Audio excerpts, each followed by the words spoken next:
he committed the crime of the century and became the world's most wanted man. Ronnie Biggs kept popping up all over the world, and the question kept being asked in Britain, when are we going to get him? Ronnie Biggs was in the gang that pulled off the great train robbery. In today's money, they stole £45 million. Within weeks, most of the gang were arrested and jailed. But Biggs escaped. Ronnie Biggs was the man who got away. For 10 years, police hunted the world for Biggs, but it was an unknown journalist who tracked him down. This was the story that everybody in Fleet Street wanted, and I had the luck for it to fall into my lap. The story broke in London, and as always, they said, Mike, get yourself on the first available plane to Rio de Janeiro. It was the story the world was desperate to hear. Yet, Colin Mackenzie's exclusive interview with Ronnie Biggs has never been heard until now. He recorded the inside story of the robbery. And everybody went in there to see what £1 million looked like, and then it got bigger and bigger, and then one guy said there's more than 2 million here. How he evaded the police.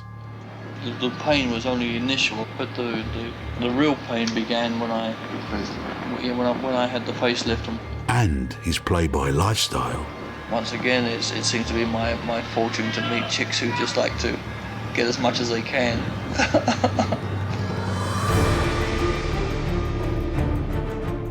After 40 years, the journalist is willing to reveal what is on these sensational tapes, why they've never been heard before, and why he wants to apologise to Ronnie Biggs. It felt like a terrible betrayal, and I was deeply unhappy about it, and also very nervous about what was going to happen.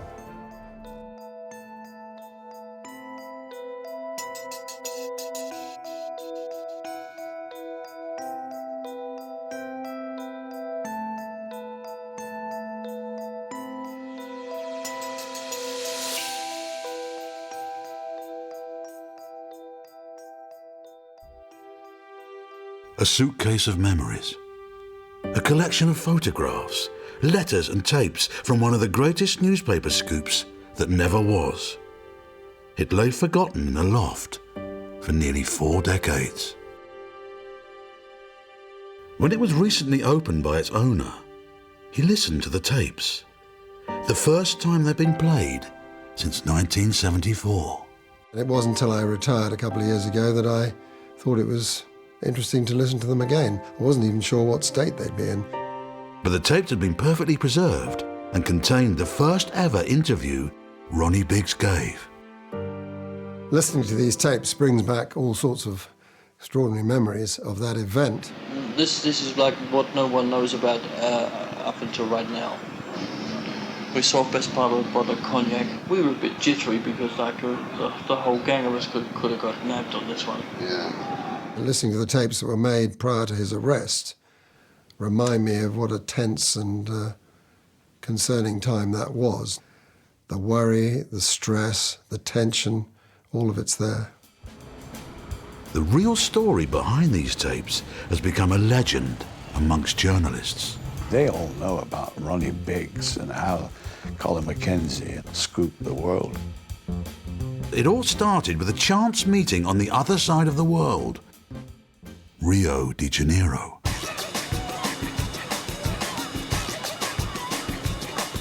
In 1973, a 19-year-old British backpacker met a fellow Brit in a bar.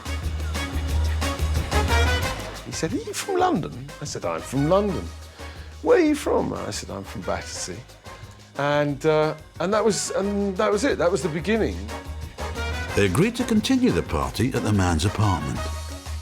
So we went into the building, and he knew everybody. He knew everybody in the bars underneath. Hello, hello, hello, the porters and everybody, you know, which was very nice, very friendly guy, very, very nice.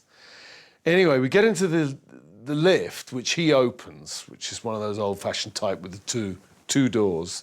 He got in, and I get in, and as I get in, he says, "But no," he says, "look, honestly, you meet an old guy like me, an old fart like me here in Rio, He said, I mean, what do you think? What do you think? Who do you think I am? What do you think I'm up to? And I said, well, you're Ronnie Biggs, aren't you? And he turned around and he said, I am Ronnie Biggs. Constantine was joking. In the early 70s, everybody wanted to find the elusive train robber, so it was the joke of the day. But this guy was adamant that he was Ronnie Biggs. He told me the entire story of the train job. He told me the lot. So in the morning, you know, we didn't sleep, I don't believe, but in the morning, I just come out and I absolutely think, Jesus, I mean, if this guy had bothered to like read up and look up, like he's really, really mad, right? But it must be him. Must be him. Constantine had stumbled upon the world's most wanted man in a bar in Rio. Over the next 5 months, the two became good friends. When I met him, he didn't have any robbery money, that's for sure. Absolutely not. After 9 years on the run, the whereabouts of Biggs was a story without end. There were all kinds of fanciful stories about what he'd done, had he had a complete face transplant or that kind of thing. Biggs realised the story had value. He wanted to cash in. All he needed was a reporter who'd protect his whereabouts. He asked Conti to find one on his return to London. Well, he asked me, yeah, a bit of a contradiction in terms. Find a journalist I can trust. I mean, that shows you how naive he was, actually. Conti didn't know any journalists, but then he met a neighbour at a cocktail party. So I asked him what he does for a living, and he tells me that he's a features journalist on the Daily Express. I think, bingo! So I said to him, do you know, that's interesting. I might have something that interests you. And this is no lie. He turned round and he said, You bumped into Ronnie Biggs, didn't you? And he went absolutely crimson. And I knew it was an incredible piece of luck for any reporter to hear news like this. And the way Constantine described it, I had little doubt it was true.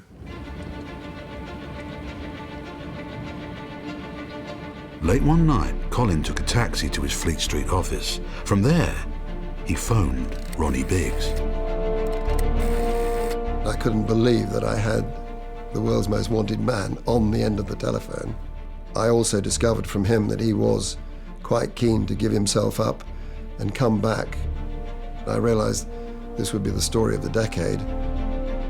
A meeting was set up, and within weeks, Colin was in a Rio hotel waiting to meet the elusive train robber. I was excited and thrilled at the idea of meeting this man. He first of all hugged Conti as old friends. He was very easygoing, tall, taller than I expected, about 6'2", blue eyes, very good-looking man. In fact, he had this very beautiful student on his arm called Lucia, who was, I think, 22. This would be the first interview Ronnie Biggs had ever done, and Colin was eager to get started. I remember Colin going straight down to work. Clipboard out, boom. I mean, he didn't want to hang around for a minute. Right. Oh, just any size. Ron Arthur Biggs, Carpenter, Redhill, Surrey. Your mother died when you were quite young, is that right? Yeah, when I was 13. So, did that have an effect on you, do you think? As I started on my wicked ways by then, yeah, I had. The first thing Colin discovered is how Biggs nearly wasn't part of the great train robbery. In 1963, he was a respectable businessman running his own carpentry firm. From the time you got married until the great train robbery, did you get involved in crime at all? No. So you'd gone straight for what, 3 years almost? Right. From 1960 to 1963. Yeah. No, I had retired, you know, I had sort of really cut loose. Yeah. I had definitely sort of given it up. And I was living this idyllic existence, I suppose you could say. And I was terrifically happy with my wife and children. Was this the happiest time of your life? Certainly. Biggs had vowed to his wife Charmian that he would never return to crime. But when his bank refused him a loan, he turned to his old friend, Bruce Reynolds. Reynolds is widely regarded as the brains behind the great train robbery, and his offer was too good to turn down. It was a tremendous temptation, to think that I could maybe set myself up really well in business, because the original offer that I got was 40,000. Ronnie Biggs was now part of the great train robbery gang. Their plan, a heist unlike anything the world had seen before. A robbery so complex that it had to be planned with military precision and involved at least 15 gang members. How long do you think the planning went into this? How many months? I would say the actual planning of it took over a period of 2 months. They all knew what they had to do. It was very well planned. Those who were there knew exactly what their job was, and when the train came to a stop, they knew what they had to do, and they got on with it. It's like going to work, isn't it, And that was their work. On August the 7th, 1963, the gang was holed up at a farm in Buckinghamshire. They were waiting to hear when a Royal Mail train left Glasgow station. It was a Scottish bank holiday and overloaded with extra cash. Associates were tracking the progress of the train's cash cargo. When the big load went on, we got the tip off, and a call was put through to Brian Field, and he said, "Now's the time you can move." In actual fact, we were there so that we would be ready should we have to go on the 7th. Yeah. You see, we really didn't know when the big lot would go. The key part of the plan was stopping the train at a signal, then driving it to a bridge where the getaway vehicles lay in wait. Biggs' role had been to recruit a gang member capable of driving the diesel train. The train driver hired by Biggs, who was a retired British rail driver, was a bit of a figure of fun. He'd obviously never been involved in crime before, still hadn't really taken on board what on earth was going on. And even moments before the robbery, he still failed to grasp what was about to happen. Everybody was lying in wait with their masks on just a few minutes before the arrival of the train was due. And then suddenly he out with his pipe and lit up there, and a big flare of flame sort of thing, and there he is puffing away madly, and Charlie came hopping over and he said, "Jesus Christ," he said, "you'd think he was on his holidays, The driver's a novice at this. He's not done this before. So maybe he felt he needed a bit of a reassuring puff on his pipe. But they're all wired, they're all ready to go, the train's coming. Just before 3 a.m. on 8th of August, the gang changed the signal from green to red. The gang attacked the train quickly and swiftly. Within minutes, Jack Mills, the train driver, had been coshed over the head and dragged out of the carriage. Then Biggs's man took control of the train, but nothing happened. He knew how to handle it. This is what he told me afterwards, and Goody got excited. And, said, "Get him out of there. He doesn't know what the hell he's up to," sort of thing. And the old boy was waiting for the brake pressure to build up on the train. And Goody hadn't realised that. Yeah. Goody turfed the old boy out the chair and got Mills to drive the train. Right. Well, even Mills sort of had to wait a little while before he could start moving it. Yeah. It points to nerves. I mean, they've boarded the train, they've whacked the driver, they want things to happen, and it's not happening quick enough. The injured train driver was forced to drive the train to the bridge and getaway cars. Within 25 minutes, the gang had unloaded 120 mail bags. Back at their farm hideout, it was clear they'd gotten away with more money than they'd ever dreamed of. And everybody went in there to see what £1 million looked like on the... What does £1 million look like? How big is it? It's a nice big site. And then it got bigger and bigger. One guy said there's more than 2 million here. We all poo-pooed the idea. They appear on the tape almost not to want to believe they got that much. It's almost sort of coming across the mother lode. It's more than they can cope with. The gang had just carried out the heist of the century. The great train robbers received an equal share, £120,000. In today's money, each man walked away with £2 million. The fact that it took 4 of them an entire 24 hours to count it gives a terrific impression of the volume of paper, the volume of cash that was there. The gang fled the farm. Critically, they'd arranged for the building to be burned, their every trace with it. Biggs headed home to his wife, Charmian, but the news of the robbery had already broken. I phoned her from the phone box near London Airport, and she said, have you been with a friend of ours? So I said, yeah. She knew. Oh, she guessed.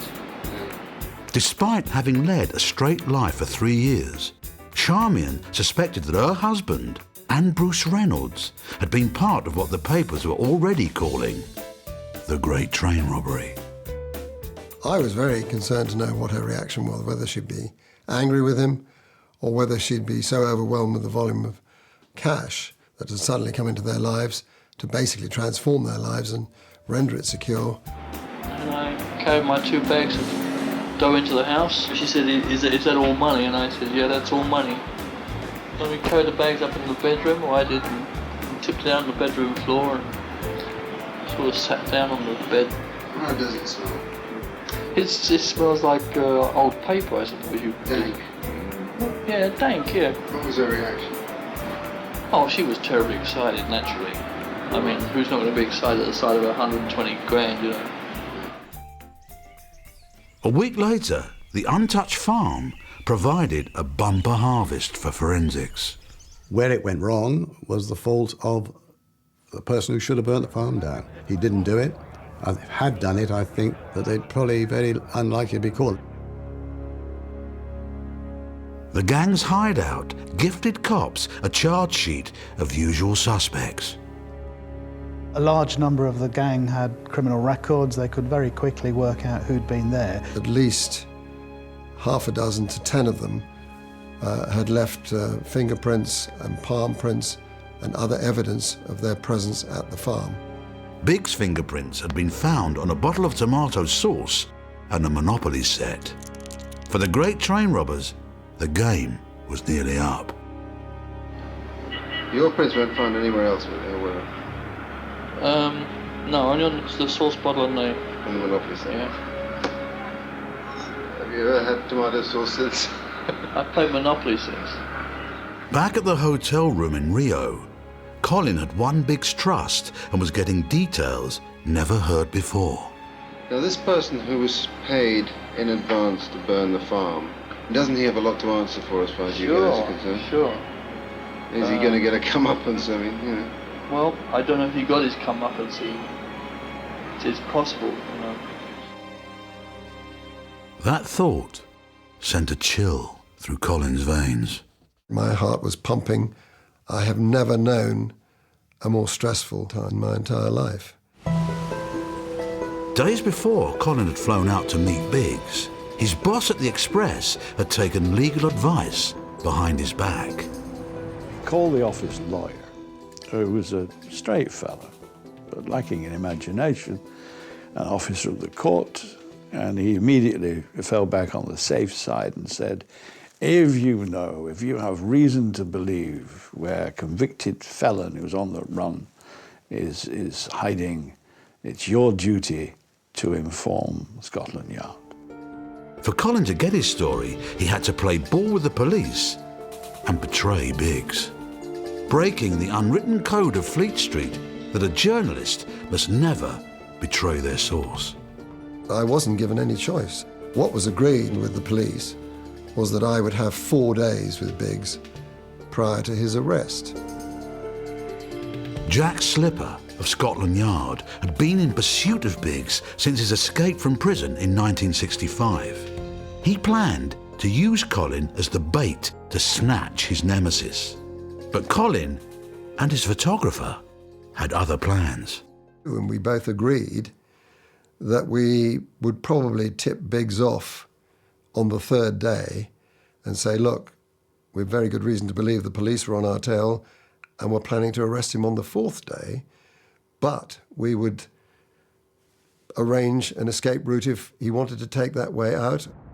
Back in the Rio hotel room, an unwitting Biggs was still giving Colin details never heard before. It's just the kind of luck that I get to wind up in Wandsworth, you know, which is a dirty, stinking place, you know. Yeah. Or it was then.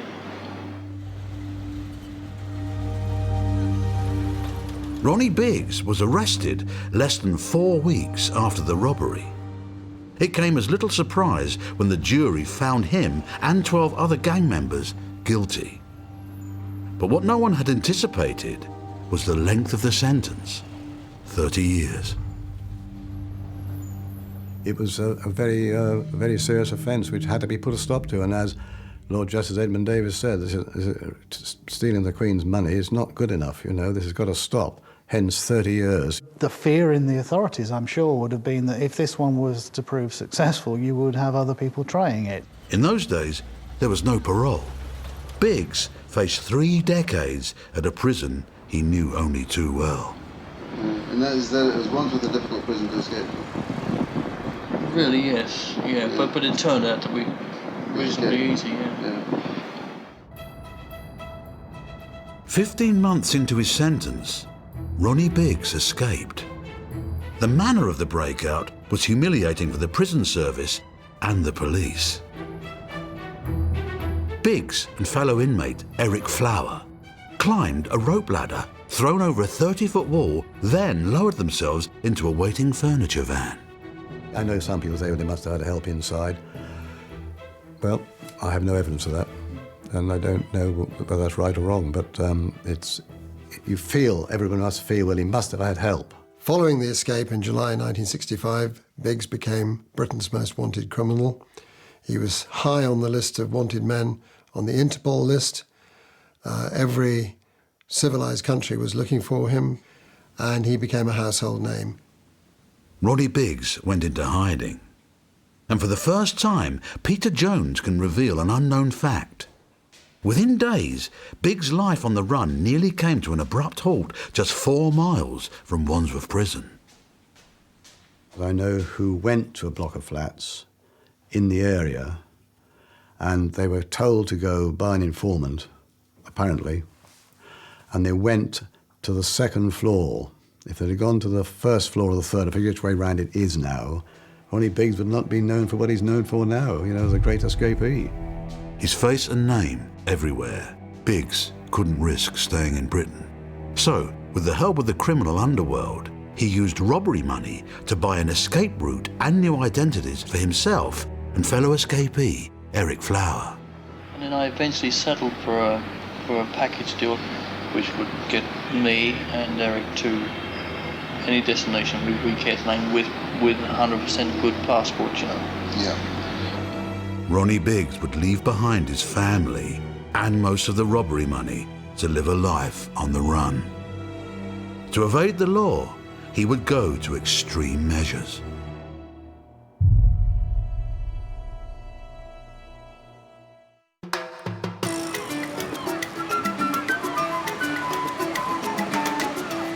Rio, 1974. Great train robber Ronnie Biggs gave an interview to a Fleet Street journalist that has never been heard until now. Biggs finally lifted the lid on how he stayed one step ahead of a 9-year manhunt. So, how did you actually effect your escape from England? We were taken to London docks very, very early hours of the morning, dressed up in sort of seaman's clothing, and we were smuggled aboard a boat, and then we went right down in the hold, and sacks of grain were sort of loaded up in front of us. Yeah. And it was a pretty rough voyage. Was it? Do you remember, where did you disembark? We wound up in Brussels. Oh, yeah. And then whether it had been paid or whether it was by good fortune, but we walked out through the gates of the docks and we didn't even see anybody, you know, there was absolutely no one around. When you got the bandits looking after you, they know how to keep quiet about things and know what to do, and that's how they got him out of the country. Biggs was on his way to Paris.